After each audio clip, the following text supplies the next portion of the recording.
الحمد لله يا ابني. بخير الحمد لله. الحمد لله. عندك كام سنه بقى؟ انا عندي 55. 55. ربنا يديكي طول العمر ويخليكي لله لعيالك يا باذن ابني. الله. الحمد لله. الله يخليك يا حاج. الحمد لله يا ابني. قبل ما اعمل معاك المسابقه، انا عايزك تقولي مكانك للناس عشان تقعدي هنا على طول. انا بقعد هنا على طول يا ابني. قدام الكنيسه، قدام الجامعه الشرعيه. قدام الجمعيه الشرعيه اللي في المنصوره. قدام الجامعه شارع ايه ده بقى؟ الشرعية. بورسعيد. شارع بورسعيد. طب انا هعمل معاكم مسابقه حلوه. المسابقه دي عباره عن سؤال. وماله؟ اسمه ايه ده؟ جرجير. جرجير؟ ما اسموش حاجه تانية غير الجرجير؟ لا جرجير. بجد والله؟ والله جرجير. الف الف مبروك. الله يبارك فيك. كسبت معانا المسابقه. الله يخليك يا حاج. عندك استعداد طيب تقولي رقمك للناس؟ ما انا ما بشتغلش تليفون. والله العظيم؟ والله ما بعرف فيه. طب يا جماعه، الحاجه فاطمه واقفه في شارع بورسعيد قدام الجمعيه الشرعيه.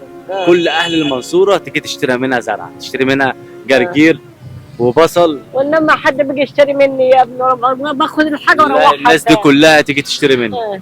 كمان خاطرك حبيبتي يوم يا يرضى حاج. عليك، يرضى عليك ربنا